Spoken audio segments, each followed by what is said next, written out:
கொல்ல வீதியில போய் கொல்லப்பட்டவர்களை போய் ஒரு சிறந்த ஆண் எனக்கு நீங்க யாரு செஞ்சுட்டாரா நிறைய பரிசுகள் நிறைய விளைத்தல் ஒரு நல்ல கூர்மையான ஆயுதம் வாளை தயார் பண்ணிவிட்டு வந்துவிட்டான்.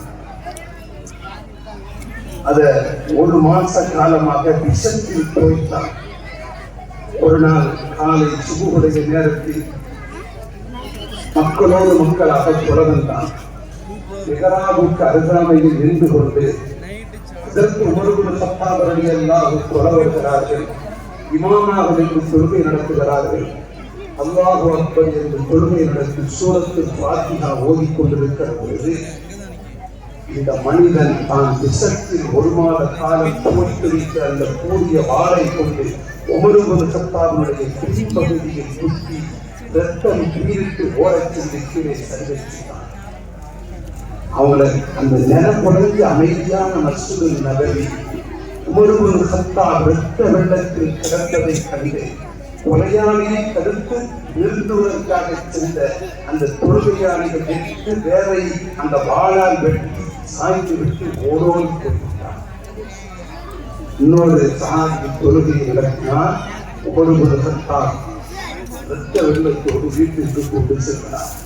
மஸ்ஜிதுல் நபவிக்கு சத்தமாக அழுகை கோலமாக காட்சியளிக்கிறது. அவனை கண்டுபிடிப்பதற்காக ஓடுகிறார்கள். அதற்கு உமர் சத்தாபுக்கு நினைவு திரும்பல உடலில் பட்ட அந்த காயம் ரத்தம் வந்து கொண்டே இருக்கிறது. நேரமாகிவிட்டது. மொழி விழித்து கேட்டார்கள். விழித்து அடுத்த ஒளி கேட்டார்கள். மக்களை சுபுகை கொள்கிறார்கள். யாராவது கேட்பாங்களா? யாருக்காவது சிந்தனை வருமா? நான் நிலைமை என்ன கேட்கிறார்களே. சந்தன் மக்கள் சொல்கிறார்களா? நானும் தொடர்பு எழுந்திருக்க முடியாது, செய்ய முடியாது, புரிய முடியாது, சிதான் செய்ய முடியாது. கேட்கிறார்களா? சந்தன் மக்கள் சொல்கிறார்களா? சொல்வாரா? கொள்கையை விட்டவனுக்கு மார்க்கத்தில் எந்த பங்கும் இல்லை. அவர் எவ்வளவு பெரிய தியாகங்கள் செய்தாலும் கொள்கை இல்லை என்றால் அவனுக்கு எந்த பங்கும் கிடையாது. அவன் ஈமானை கேள்விக்குறியானது என்கிறார்.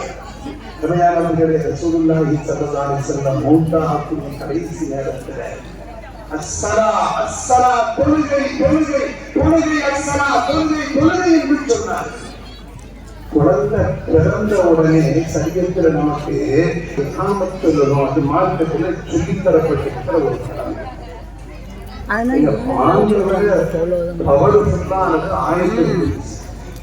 வாங்க விட மிக நன்மையில் கூடியது சூரத்தில் பாத்தியா.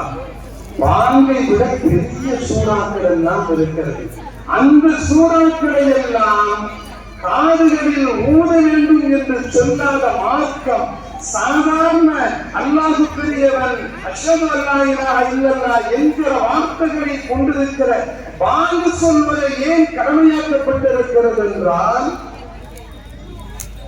பிறக்கிற குழந்தையின் உள்ளத்தில் ஹய்யா அலஸ்ஸலா ஹய்யா அலஸ்ஸலா தொழுகை தொழுகை தொழுகை தொழுகைதான் உனக்கு ஆணிவேர் என்கிற அந்த சித்தாந்தத்தை, அந்த எண்ணத்தை, அந்த உறுதிப்பாட்டை இறக்கிற அடுத்த நொடியிலிருந்து மரணமாகிற வரைக்கும் அந்த தொழுகையோடு அவர் ஒன்றரை கலந்திருக்க வேண்டும் என்கிற உணர்வை வெளிப்படுத்தத்தான் வாங்க சொல்லுகின்றது, இகாமத் சொல்லுகிறது.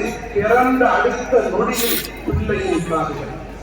அல்லாஹும்ம ஸல்லி அலா